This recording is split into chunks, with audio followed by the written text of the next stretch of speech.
Hello everyone, welcome to घर से UPSC. तो बेसिकली आज के इस वीडियो में हम science and take current affairs के बारे में बात करेंगे, राइट। प्रीलिम्स के रिगार्डिंग तो मैं इस पे काम कर रहा था, science and take current affairs के बारे में। और ये मेरा खुद का बनाया हुआ है, राइट, जो मैंने करंट अफेयर्स खुद से बनाए हैं पूरे, ठीक है। उसके बारे में ये पूरी वीडियो है और मैं थोड़ा बताऊँगा भाई साइंस एंड करंट अफेयर्स कैसे पढ़ने चाहिए और क्या क्या चीज़ें क्या आ रही थी और अब तक की जो मेरी मैंने देखा है, राइट, उस चीज़ों के बारे में कि क्या क्या एनालिसिस किया है। तो देखो मोस्टली क्या है ना कि 10 से 12 क्वेश्चन अप्रॉक्सीमेटली आपके आ जाते हैं साइंस एंड टेक में। और उसमें भी अगर आप सॉल्व करोगे ना, मतलब 3-4 तो आपके सीधे से ऐसे थोड़े लॉजिक वाले होते हैं ना, वैसे क्वेश्चंस हो जाते हैं कि थोड़ा नॉर्मली सेंस लगा के लॉजिक लगा के कि आपने कहीं नहीं पढ़ा है वैसे कर लोगे। लेकिन मोस्टली काफ़ी सारे क्वेश्चंस ऐसे होते हैं ना, मतलब 7 से 10 मान लो, 7 से 10 क्वेश्चन ऐसे होंगे ना जिसमें आपको थोड़ी चीज़ें पता होनी चाहिए कि अगर आपको बेसिक्स पता है उसके बारे में या फिर आपने थोड़ा उसको न्यूज़ में पढ़ा है। और साइंस एंड टेक ऐसा सेक्शन है कि अगर आपने उसके बारे में एक भी चीज़ें पढ़ी है ना तो बाकी चीज़ें आप उसे डिराइव कर सकते हो। लाइक अगर आपने न्यूट्रिनो पढ़ा है तो आपने सब एटॉमिक पार्टिकल आपको पता लग गया कि क्या होता है। न्यूट्रिनो पढ़ा है तो आपको आइस क्यूब पता लग गया कि आइस क्यूब क्या है, राइट। न्यूट्रिनो पढ़ा है तो आपको ये पता लग जाएगा कि घोस्ट पार्टिकल क्या होते हैं, किसे बोलते हैं, राइट। तो ये सारी चीज़ें आपस में जुड़ी हैं। अब एक साल यूपीएससी ने अगर इससे क्वेश्चन बना दिया, एक बार आइस क्यूब से बना दिया, एक बार आर्टिक यहाँ इससे बना दिया है, राइट। तो इन सारी चीज़ें एक बार उन्होंने न्यूट्रिनो ऑब्जर्वेटरी से बना दिया, राइट। तो ये सारी चीज़ें कि अगर आपने एक चीज़ पढ़ी हुई या फिर एक चीज़ आपको पता हुआ है तो वैसे आपके सारे क्वेश्चन हो जाएंगे। जैसे एक और एग्जाम्पल देता हूँ, जैसे आपको अगर माइक्रोकॉन्ड्रियल रिप्लेसमेंट उसके बारे में पता है, माइक्रोकॉन्ड्रियल रिप्लेसमेंट वो जो होते हैं टेस्ट नहीं जो भी होता है प्रोसीजर, ठीक है, माइक्रोकॉन्ड्रियल रिप्लेसमेंट की जो प्रोसीजर होती है, ठीक है। अगर आपको ये पता है तो आपको ये पता है कि थ्री पेरेंट बेबी क्या होता है। और अगर आपको ये पता है तो इससे बारे में आपको ये भी तब फिर पता होगा कि माइक्रोकॉन्ड्रियल डिजीज़ क्या होती हैं, क्योंकि डिजीज़ होंगी तभी तो रिप्लेसमेंट किया जाएगा। और रिप्लेसमेंट के प्रोसीजर में 3 लोग की ज़रूरत होती है, तो आपको ये पता लगेगा 3 पेरेंट बेबी क्या होते हैं। यूपीएससी ने लगभग 3 से 4 क्वेश्चन फ्रेम कर चुकी है अब तक, और इन चारों चीज़ों पे, राइट। और चारों एक ही टॉपिक से जुड़े हैं। कोई किसी ने अगर नहीं पढ़ा होगा तो ऐसे ही लगेगा कि वो सारी चीज़ें अलग अलग हैं, बट द थिंग होती वो सेम है। बस उसका क्वेश्चन बनाने का तरीका कभी पहले स्टेप से पूछ लेता है, कभी मिडिल से, कभी प्रोसेस से पूछ लिया, कभी इम्पैक्ट से पूछ लिया, या फिर कभी उसके कॉन्सिक्वेंसेस से पूछ लिया, राइट। चीज़ें वही होती हैं जो चल रही होती हैं।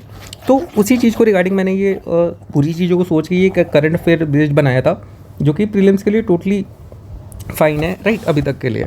तो अब इसकी नीड क्या थी, इसे बनाने की ज़रूरत क्या पड़ी, कि मतलब क्यों बनाया। देखो मैंने देखा कि लोग मोस्टली करंट अफेयर जो पढ़ते हैं ना, मोस्टली जो मैंने भी 1-2 बार मैंने पढ़ा, मैंने PT 365 आता है ये पढ़ा था, और 1-2 और कोचिंग मटेरियल थे लाइक उनके मैंने पढ़े, ठीक है। तो और न्यूज़पेपर भी पढ़ा मैंने काफ़ी। तो उसके बाद मैंने ये देखा यार, जो क्वेश्चंस जो बनते हैं ना, इतनी चीज़ें पढ़ने के बाद ये PT 365 लगभग 100 पेज की अगर है, उस 100 पेज को मैं पढ़ रहा हूँ और लगभग 3 से 4 बार पढ़ रहा हूँ। एक बार में तो समझ नहीं आएगा, ठीक है, कि अब 3-4 बार पढ़ा, लेकिन उसमें से आ रहे हैं सिर्फ एक क्वेश्चन। इतनी आपने मेहनत की, इतना सारा टाइम दिया, और उससे अगर एक क्वेश्चन आ रहा है तो फिर बेनिफिट क्या है ना। लाइक बेनिफिट रेशियो तो इसका मतलब कितना ज़्यादा कम है कि मतलब कुछ फ़ायदा ही नहीं हो रहा ना। कितनी मेहनत करके 1-2 क्वेश्चन हो रहे हैं, फिर उसके चक्कर में आप बाकी क्वेश्चन भी छोड़ दे रहे हो, राइट। जहाँ मेहनत करनी थी वहाँ तो कर नहीं पा रहे हैं। तो उसकी वजह से एक जो टारगेट जो है ना, कि टारगेट जो है हमारा क्वेश्चन सॉल्विंग, वो नहीं हो पा रही उन चीज़ों को पढ़ करके। तो उस चीज़ के लिए, और साइंस टेक एक ऐसा सब्जेक्ट है ना कि जो बहुत ज़्यादा डाइवर्स है। इसमें मतलब कोई एक ऐसा स्पेसिफिक नहीं है कि जैसे अभी हिस्ट्री है, मॉडर्न हिस्ट्री, तो मॉडर्न हिस्ट्री तो एक ही है ना, नेशनल फ्रीडम स्ट्रगल तो एक ही है, उसको आप पढ़ लोगे हो जाएगा।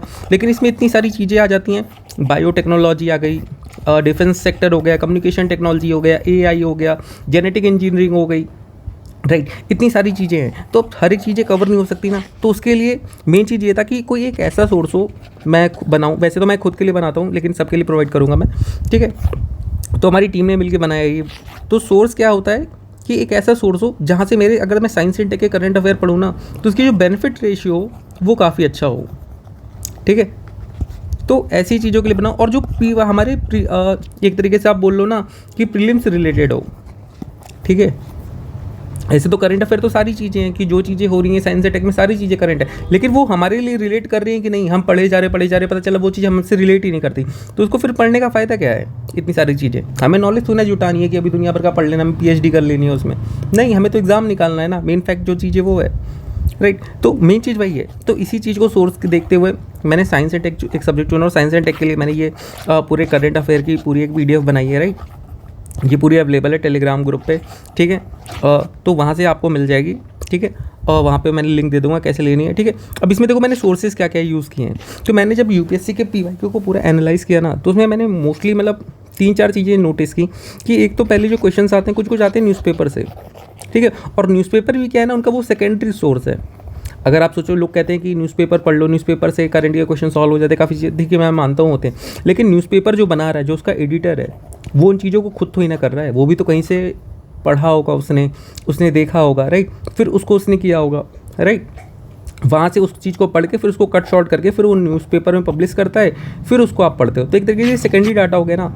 लेकिन जो यूपीएससी के जो क्वेश्चन पेपर बनाते हैं, वो जो प्रोफेसर होते हैं यार, वो प्रोफेसर होते हैं, उन्होंने मोस्टली लोगों ने पीएचडी की होती है, राइट, उनको इतना ज़्यादा एक्सपीरियंस होता है, तो उनको पता है, उनके पास जो एक्सेस होता है ना, वो प्राइमरी डेटा का होता है। जैसे अगर कोई भी चीज़ बन रही है ना, तो वो प्राइमरी डेटा क्या है उसका, वो कहाँ से आई है। अगर ये न्यूज़पेपर वाला अगर मान लो उसने कोई चीज़ पब्लिश की है, तो उसका सोर्स क्या है, उसने कहाँ से पढ़ा है, राइट, वो चीज़ सबसे ज़्यादा नेसेसिटी आ जाती है इसमें। इसीलिए आज के टाइम पे न्यूज़पेपर भी उतना रेलेवेंस नहीं हो पाता है कि लाइक या तो आप न्यूज़पेपर फिर पूरे साल भर का पढ़ो, फिर उसको कंपाइलेशन करो, फिर उसको याद करो, फिर प्रीलिम्स आते आते इतनी चीज़ें हो जाती हैं कि न्यूज़पेपर छूट जाता है, फिर कि आप उसको कंपाइल करके फिर से करो, फिर बनाओ, तो बहुत ज़्यादा मेहनत हो जाती है। तो इसी के लिए ना, और मैंने इसके सोर्सेज में क्या चीज़ नोटिस की है मोस्टली, कि यूपीएससी जो है ना, वो न्यूज़पेपर से तो मतलब ऐसे लगता है हमें कि न्यूज़पेपर से क्वेश्चन बना रही, एक्चुअली में वो बनाती है रिसर्च पेपर से। जो डिफरेंट रिसर्च होती है ना, डिफरेंट टाइप की ऑर्गेनाइजेशन है, जैसे आपने नाम सुना होगा, एक रिसर्च गेट है, एक नेचर फाउंडेशन है, ठीक है। ये ऐसी कुछ रिसर्च फाउंडेशन है जो कि रिसर्च करती है अलग अलग टॉपिक पे। एक है genetic engineering and artificial intelligence net, ठीक है, ये जेनेटिक इन सब से करती है। तो मैंने ये चीज़ नोटिस की, जितने अब तक के क्वेश्चन आए हैं अब तक के, जैसे अभी सीडीएस का पेपर हुआ था, ठीक है, तो सीडीएस के पेपर में भी मैंने ये चीज़ नोटिस की, जैसे एक क्वेश्चन आया हुआ है एडवर्ड और डाउन सिंड्रोम का, राइट, वो चीज़ भी वहीं से आई हुई है। उसके बाद 1-2 क्वेश्चन एआई के आए हुए हैं, वो भी वहीं से आए हुए हैं। तो मोस्टली क्वेश्चन ऐसे के ना, तो मैंने ये चीज़ नोटिस की। और पीवाईक्यू भी जो मैंने देखा, जो जीएस के पेपर में आते हैं यूपीएससी के, मोस्टली वो रिसर्च पेपर के ही क्वेश्चन बनाए हुए हैं, राइट, रिसर्च पेपर जो होती है ओरिजिनल, क्योंकि बहुत सारे ऐसे आर्टिकल जो किसी के न्यूज़पेपर में पब्लिश ही नहीं हुए हैं ना, तो फिर वो क्वेश्चन कहाँ से बने हैं। अगर यूपीएससी अगर क्वेश्चन पेपर जो करंट की चीज़ें न्यूज़पेपर से पढ़ाती, तो वहाँ से तो मोस्टली चीज़ें मैंने देखी ना, मतलब आप ही मान लो 70 to 80% डेटा था ना, वो रिसर्च पेपर से मुझे मिल गया। तो इसका मतलब ये हुआ ना कहीं जो प्रोफेसर्स होते हैं वो रिसर्च पेपर पढ़ते हैं और वहीं से क्वेश्चन मोस्टली बनाते हैं, क्योंकि और वो होते भी यार उस लेवल के हैं यार, उन्होंने अपनी पूरी ज़िंदगी उसमें निकाली, तो उनको सारी चीज़ें पता होती है। तो मोस्टली जो नई रिसर्च होती है सीधे वो पेपर पढ़ते हैं और वहाँ से डेटा देखते हैं, फिर उसके हिसाब से वो क्वेश्चन बना देते हैं, उनके मन में रहता होगा, राइट। तो मैंने ये जो पूरी नोट्स बनाई है उसमें 3 चीज़ों का इस्तेमाल है। सबसे पहला तो न्यूज़पेपर्स कौन कौन से जो लीडिंग होते हैं, राइट। अब जैसे आप रिसर्च पेपर में हर चीज़, अब इतनी सारी रिसर्च फाउंडेशन है तो आप कलेक्ट नहीं कर सकते ना, कौन कौन सी रिसर्च का पढ़ोगे।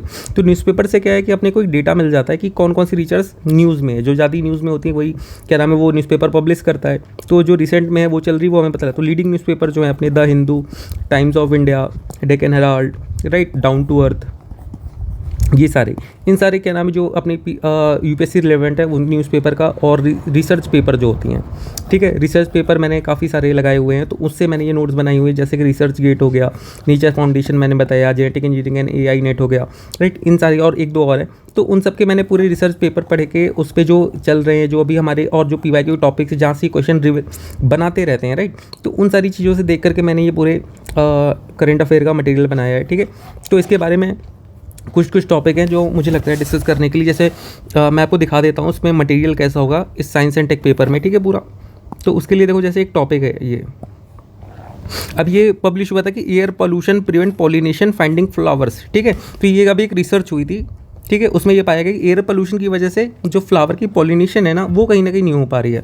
तो ये लिखा air pollution dramatically reduces pollination, it degrade the scent of the flower affecting bees ability to find them, a study has found.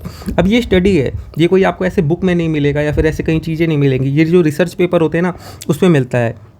अब जैसे UK Centre for Ecology and Hydrology और University of Reading Surrey Birmingham and Southern California found that कि ozone जो है substantially changes the size and scent of the floral odour, it reduce honey bee ability to recognize odor by up to 90% just a few meters away।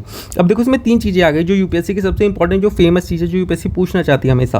पहला air pollution, ठीक है, दूसरी चीज़ ozone, तीसरी यहाँ पे हनी बी का भी question देखो लास्ट टाइम भी आया हुआ है, 2023 में भी आया हुआ था हनी बी का, ठीक है। ओजोन का क्वेश्चन ये पूछते रहते हैं, राइट। और देख रहे हो, तो ये सारी चीज़, अब ये सारे टॉपिक्स ऐसे हैं ना जो यूपीएससी हमेशा पूछती है, तो ये बहुत ज़्यादा इफेक्टिव हो जाता है कि पूछते हैं। अब जैसे यहाँ लिखा ground level ozone which aggravate respiratory form typical form with nitrogen oxide emissions. ये देखो ये क्वेश्चन नाइट्रोजन ऑक्साइड वाला, ये अभी आई थिंक CDS में आया हुआ है क्या, या फिर PYQ क्वेश्चन है ये नाइट्रोजन ऑक्साइड का। From vehicles industrial pollution react with volatile organic compound emitted, इन सबसे क्वेश्चन बनाए हुए हैं यूपीएससी ने।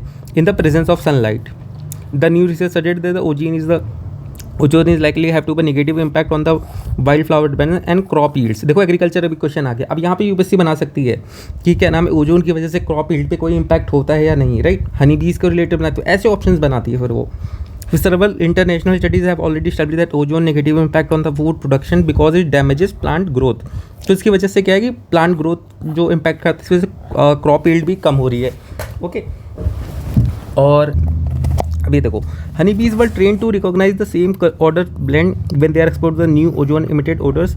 Pollinators insect use floral odors to find the flowers and learn to associate the unique blend of the chemical compound with the amount of nectar it provide, allowing them to locate the species of the future।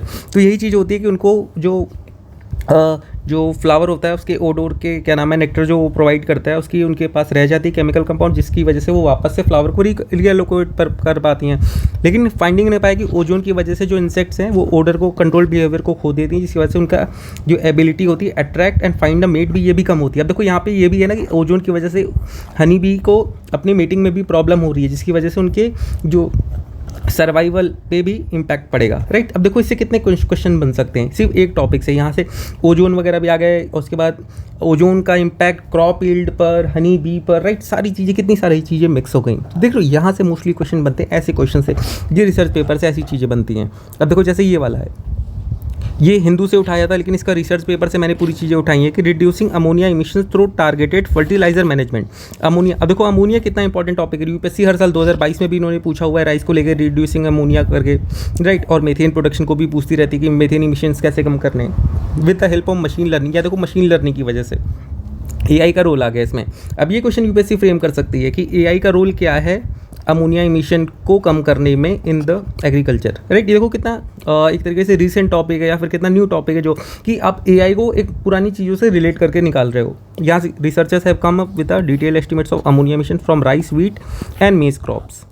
फिर देखो क्रॉपलेस में that effective management of the fertiliser in the growing of rice, wheat and maize could cover atmospheric farming up to 30%. The optimized strategy involve placing enhanced defensive fertilizer deeper in the soil using conventional tillage। conventional tillage का use करना है during the growing season. Researcher कहाँ के हैं, China से। And used machine learning to model ammonia output from rice agriculture world wide include climate based on variables, climate soil characteristics, ये ठीक है। फिर account 50 to 60% anthropogenic ammonia emissions can be traced back to crop cultivation. ये देखो एक वैसा fact मिल गया हमें जो पूछते हैं about the half of the emissions are associated 3 main staple crops. और जो मोस्टली हाल्फ 50% इमिशंस जो हैं वो 3 क्रॉप से हैं, राइस, व्हीट और मेज। फिर देखो ammonia play an important in several different environmental issues, acidification, eutrophication, इन सब पे क्वेश्चन बनाया हुआ है। Act precursor to the secondary particulate matter contributing to the health impact. Largest source कौन सा है अमोनिया का, एग्रीकल्चर इंक्लूडिंग एनिमल हस्बेंड्री और फर्टिलाइजर एप्लीकेशन। अदर सोर्सेज कौन कौन से, industrial process, vehicular emission, pollution, soil. ये देखो ये भी पूछती हैं कि what are the sources of ammonia, right. Coal के पूछ चुके हैं, ओजोन के पूछ चुके हैं, राइट। ऐसी सारी चीज़ें पूछते रहते हैं। मरकरी का पूछ लिया। Ammonia is produce from the human body and is commonly found in the nature. Essential है हमारी बॉडी के बिल्डिंग ब्लॉक के लिए। अमोनिया एक कलरलेस होता है, इरिटेटिंग गैस होती है, ओडोर होती है, नॉट हाईली फ्लेमेबल है, ठीक है। एक्सप्लोर रेफ्रिजरेंट गैस की तरह यूज़ होती है प्योरीफाई वाटर करने के लिए। प्लास्टिक के मैन्युफैक्चर में यूज़ होती है, explosive, fabric, pesticide, dye, chemical और मैनी हाउस होल्ड और इंडस्ट्रियल क्लीनिंग सोल्यूशन में पाई जाती है। तो देखो इससे एक टॉपिक से आपके कितने सारे क्वेश्चंस बन सकते हैं। तो और ये जो टॉपिक्स हैं ना ये ऐसे हैं कि रिसेंट वाले हैं कि एक रिसर्च पेपर पे कि आज से 10 साल बाद या 5 साल बाद इंप्लीमेंट होंगी चीज़ें। तो यूपीएससी की अगर आप PYQ टॉपिक, जैसे आपने अगर कोई चीज़ यूपीएससी के PYQ में अगर कोई अगर क्वेश्चन है ना जो कि 2010 में आया हुआ है, तो देखोगे ना अभी तक वो, जैसे BT कॉटन है, BT कॉटन के क्वेश्चन 2003 में भी आए हुए हैं, 2002 में भी आए हुए हैं, और बीटी कॉटन क्वेश्चन 2020 में भी आए हुए हैं, 2018 में। तो एक जो रिसेंट टेक्नोलॉजी जब एकदम नेसेंट स्टेज पे होती है ना, डेवलप होती है, तो एकदम न्यूज़ में आती है, फिर यूपीएससी उस पर क्वेश्चन बनाती है, वहाँ से ये चलती है, फिर वो चलते रहते हैं, फिर आगे चल के 2-4 साल बाद फिर से वो क्वेश्चन आ जाएगा जब वो वापस से न्यूज़ में आएगी। तो सबसे पहले ना, अब जो चीज़ें आ चुकी हैं वो हो गई हैं, उनको छोड़ो, जो नहीं आ रही है, रिसर्च आ रही है जहाँ से मेन है। और सबसे मेन चीज़ क्या है, अगर आपको क्लियर करना, ये देखना है क्वेश्चंस कैसे बनते हैं, तो उसके लिए एग्जामिनर का माइंडसेट समझो कि वो किस तरीके से सोचिए क्वेश्चन बनाना चाहता है, या फिर वो कहाँ से पढ़ाई कर रहा है। अगर आप जहाँ से वो पढ़ रहा है वहीं से आप भी उन चीज़ों को करोगे, तो अभी तो आपका चीज़ें कलेक्ट होंगी। अब देखो जैसे ये है, lab grown human embryo created without eggs और स्पर्म्स, विदाउट स्पर्म और egg, how scientist grew a model of a human embryo. अब ये लैब ग्रोन के देखो कितने सारे क्वेश्चन आते हैं। लैब ग्रोन मीट हो गया, लैब ग्रोन डायमंड हो गया, उसके बाद लैब ग्रोन अब ये एम्ब्रियो हो गया। लैब के लिए वायरस का पूछ चुके हैं कि virus can be cultivated in a laboratory और नॉट। उसके बाद बैक्टीरिया का पूछ चुके हैं। तो ऐसी कितनी चीज़ें वो पूछते रहते हैं। तो ये चीज़ें भी देखो, scientist have achieved remarkable feat by creating a human embryo lab grown using stem cell के बारे में पूछ चुकी है। Chemical without using an egg और स्पर्म, शेडिंग लाइट में अर्ली एम्ब्रियो डेवलपमेंट। और कहाँ से रिसर्चर हैं, इजराइल से हैं। 14 डे ह्यूमन एम्ब्रियो। फिर ये लिखा है can lab grown embryo can be use pregnancy, no. अब देखो ये चीज़ जो है ना, ये आपको कहीं पे किसी उसमें नहीं मिलेगी। अगर आप जैसे कोई भी आप क्या नाम टेस्ट सीरीज उठाओगे ना कोचिंग में वो चीज़ें आपको मिल जाएंगी जो सिर्फ फैक्चुअल चीज़ें हैं। उसका ढेर सारा एक्ट कौन सा है, ग्लोबल की कन्वेंशन कौन सी उसके लिए साइन हुई है, उसके लिए क्या क्या हुआ है, ये दुनिया भर का इतना डेटा मिल जाएगा ना फालतू कि दिमाग कन्फ्यूज़ हो जाता है पूरा, क्या पढ़ूँ क्या ना पढ़ूँ, दिमाग भ्रष्ट हो जाए। भाई मैं तो नहीं पढ़ सकता, राइट। अगर आप पढ़ सकते हो, आपकी रिटेनिंग एजेंसी उतनी है कि आप उतना रिटेन कर पा रहे हो तो बहुत बढ़िया है। लेकिन जो लोग नहीं कर पा रहे, ये पीडीएफ मैंने उनके लिए ही बनाई है मोस्टली। और एक सिंपल सोल्यूशन के लिए, जैसे can lab grown embryos can be used for pregnancy, no. तो ये चीज़ आपको उसमें वो चीज़ मिले किस चीज़ के लिए होता है, लेकिन यूपीएससी का पूछ लेते किस चीज़ के लिए नहीं होगा। तो फिर वहाँ दिमाग कन्फ्यूज हो जाता है ना कि हम तो ये पढ़ के आए थे कि किस चीज़ के लिए हो सकता है, right. These models are intended solely for studying foetal development. और आफ्टर 14 डेज़ के बाद ये डिस्ट्रॉय हो जाते हैं। लिमिट 14 डे प्रपोज की गई थी यूके में। और जब ह्यूमन एम्ब्रियो एक नॉर्मली फर्टिलाइजन हो जाता है एक्राइट का by human in human laboratory, ठीक है, नॉर्मली क्रिएट किया जाता है उससे, और या फिर लेबोरेटरी में, ठीक है। तो ये क्वेश्चन देख रहे हो कितना अच्छा था कि इससे बन जाती हैं सारी चीज़ें। और लैब ग्रोन है, यूपीएससी से क्वेश्चन बनाती है। तो यहाँ से ये क्वेश्चन जब पढ़ते हो ना, तो पढ़ के ही लगता है कि ऐसे टॉपिक्स को कि हाँ ये यूपीएससी दे सकती है, ये मतलब कुछ काम का रिलेवेंट मटेरियल बना है। फिर देखो अगला एक टॉपिक, ये भी मैंने वहीं से उठाया है, pros and cons of mitochondrial transfer technique 3 parent baby, UK see success in the mitochondrial replacement therapy. तो अभी न्यूज़ क्या थी कि यूके में एक बेबी बॉर्न हुआ है, 3 पैरेंट बेबी, डीएनए के थ्रू अचीवमेंट के लिए माइक्रोकॉन्ड्रियल रिप्लेसमेंट थेरेपी, हाँ 3 पैरेंट आईवीएफ, ठीक है, inheritance of medical mitochondrial disease को प्रिवेंट करने के लिए। फिर माइक्रोकॉन्ड्रिया क्या होती है, membrane of the organ cells की फाउंडेशन मोस्ट यूकैरियोटिक ऑर्गेनिज्म। ये उसके रिगार्डिंग जो फैक्चुअल चीज़ें वो भी मैंने डाली हुई, इसमें पावर हाउस कहते हैं। ये एटीपी में कन्वर्ट करता है, जो सेल की एनर्जी होती है। सेलुलर रिस्पायरेशन में मदद करता है, न्यूट्रिएंट को एटीपी में कन्वर्ट करता है। माइक्रोकॉन्ड्रिया का खुद का एक डीएनए होता है, जिसे माइक्रोकॉन्ड्रिया डीएनए कहते हैं। फिर साथ में उसमें एसेंशियल प्रोटीन्स होते हैं। और देखो अब ये चीज़ है, in animals mitochondria inherited solely from mother. ये सेम चीज़ यूपीएससी ने 2021 या 22 में पूछी हुई है, आई थिंक 2021 में पूछी हुई है। माइक्रोकॉन्ड्रिया is only inherited from mother not from father, right. ये चीज़ें वहाँ पे दी हुई हैं। अब देखो ये चीज़ कहीं पे उसमें दी हुई थी, ये चीज़ें बाद में ऐड ऑन हुई है, लेकिन ये रिसर्च पेपर है मैंने देखा वहाँ पे दी हुई थी। Mutation in MDNA can lead to mitochondrial disorder and various condition. Examples कौन कौन से हैं, Leigh syndrome, Kearns Sayre syndrome, mitochondrial myopathy, mitochondrial DNA depletion syndrome, ये चीज़ें हो गई। अब रिसर्चर है developed advance in vitro fertiliser technique called mitochondrial donation treatment. और 3 पैरेंट ईओएफ, ये अब उसके बारे में मैंने दिया हुआ है कि प्रोसेस क्या होता है, baby inherit healthy माइक्रोकॉन्ड्रिया while carrying genetic material from both biological parent. कि माइक्रोकॉन्ड्रियल जो डिजीज़ उसको हटाने के बाद भी जो बायोलॉजिकल पेरेंट होंगे उनका पूरा जेनेटिक मटेरियल होता है। क्या होता है, बायोलॉजिकल मदर जो होती है उसके पास माइक्रोकॉन्ड्रियल डिजीज़ होती हैं, वो अपना एग प्रोवाइड करती है, उसको फर्टिलाइज़ किया जाता है बायोलॉजिकल फादर के स्पर्म से। फिर एक फीमेल डोनर को आया जाता है, एक सेपरेट फीमेल डोनर होती है जो कि एक हेल्दी माइक्रोकॉन्ड्रिया प्रोवाइड करती है। उसके बाद क्या होता है, जेनेटिक मटेरियल जो होता है डोनर केक का एक्सट्रैक्ट किया जाता है और उसको रिप्लेस कर दिया जाता है जेनेटिक मटेरियल के बायोलॉजिकल पेरेंट्स के साथ। इससे क्या होता है, एम्ब्रियो जो होता है वो पेरेंट्स के डीएनए के साथ बनता है और डोनर के माइक्रोकॉन्ड्रिया के साथ। देख रहे हो, अब देखो ये इतना बड़ा टॉपिक सा, इससे 5-6 क्वेश्चन बनते हैं। ये मुश्किल से देखो एक पेज में पूरा कम हो गया, ठीक है। और इतनी सी चीज़ें हैं बस इससे, लेकिन पूरी चीज़ें समझ में और ये ऐसा टॉपिक्स है जो पढ़ने लायक है कि अगर आप इसको पढ़ रहे हो ना तो आपके पास ये श्योरिटी है कि इससे एक क्वेश्चन तो ज़रूर बन जाएगा, क्योंकि इतनी टॉपिक है ना। अगर आपको अब इससे, अब ये क्या है, माइक्रोकॉन्ड्रियल ट्रांसफर इससे बना सकते हैं, माइक्रोकॉन्ड्रियल डिजीज से बना सकता है, 3 पैरेंट बेबी से बना सकता है, राइट। उसके बाद आपका सिर्फ माइक्रोकॉन्ड्रिया के बारे में पूछ सकते हैं कि क्या क्या चीज़ें हो सकती हैं, राइट। एटीपी को 1 वर्ड में पूछ सकते हैं, ये उसमें डाल करके कि क्या नाम माइक्रोकॉन्ड्रिया कि क्या कन्वर्ट करता है मोस्टली, तो उसमें 4 ऑप्शंस में आपको एक चूज़ करने पड़ेंगे, राइट।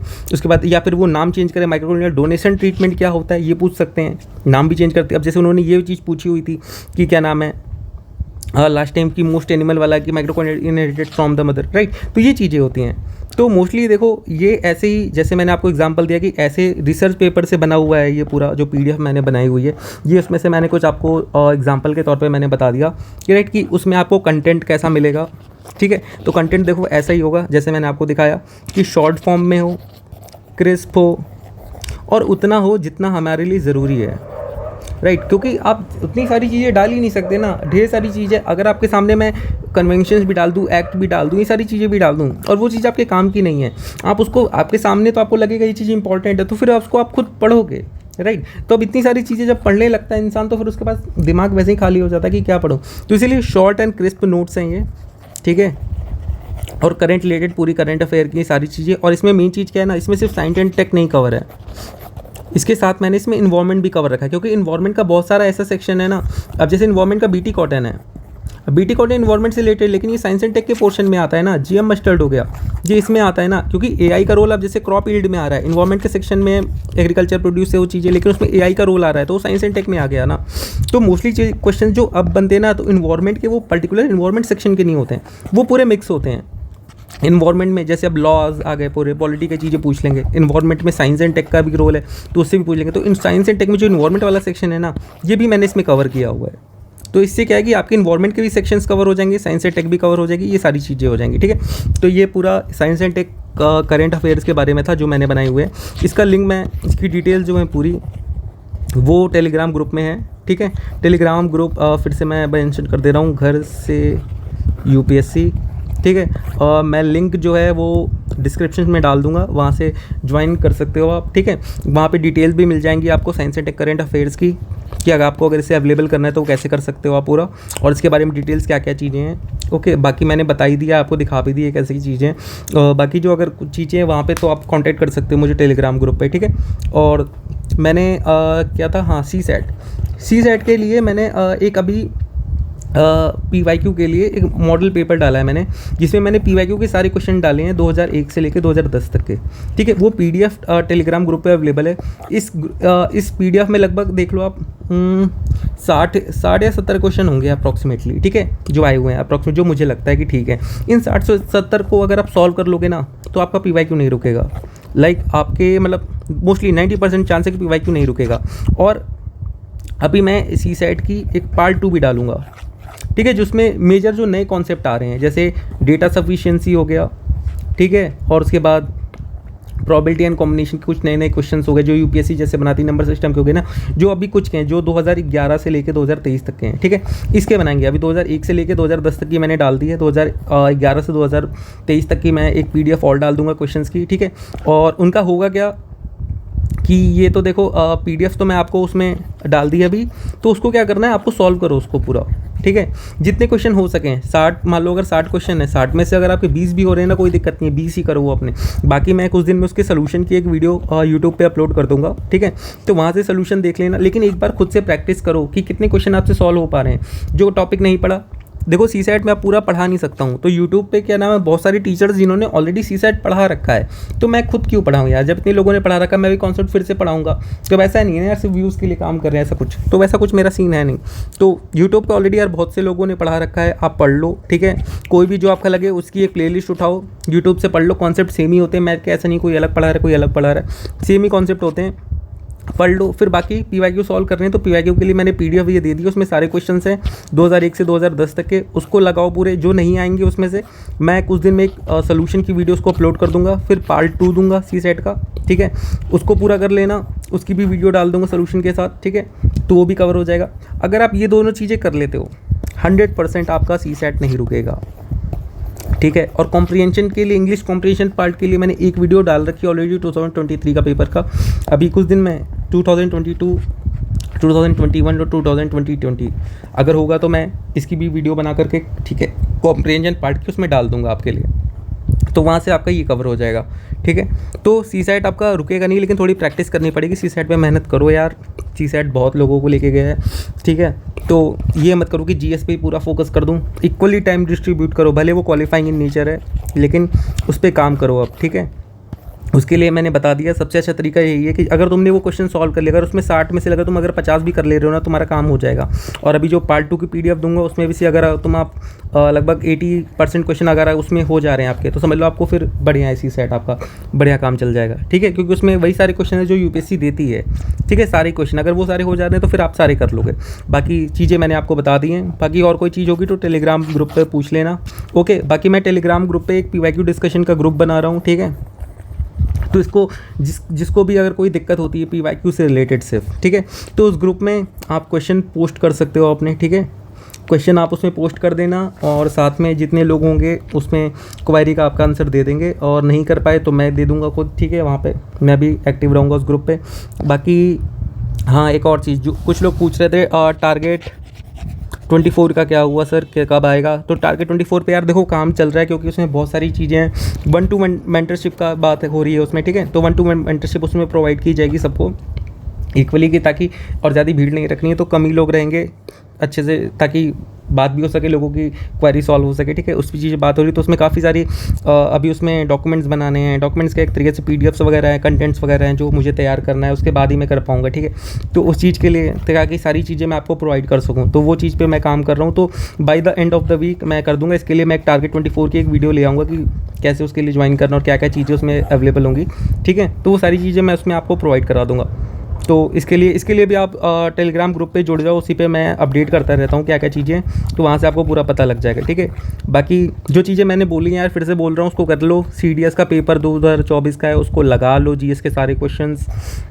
सी सेट के जो अभी दिए हैं, अभी एक जो पार्ट 1 की डाली है मैंने पीडीएफ, उसको पूरा कंप्लीट कर लो, ठीक है।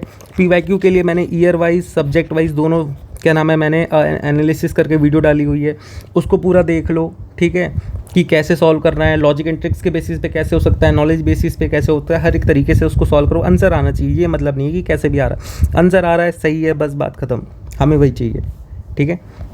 बाकी और कोई चीज़ होगी तो टेलीग्राम ग्रुप पे पूछ लेना। चलो ठीक है, तब तक के लिए बाय। बाकी कोई क्वेरी हो तो टेलीग्राम ग्रुप जिंदाबाद, ओके।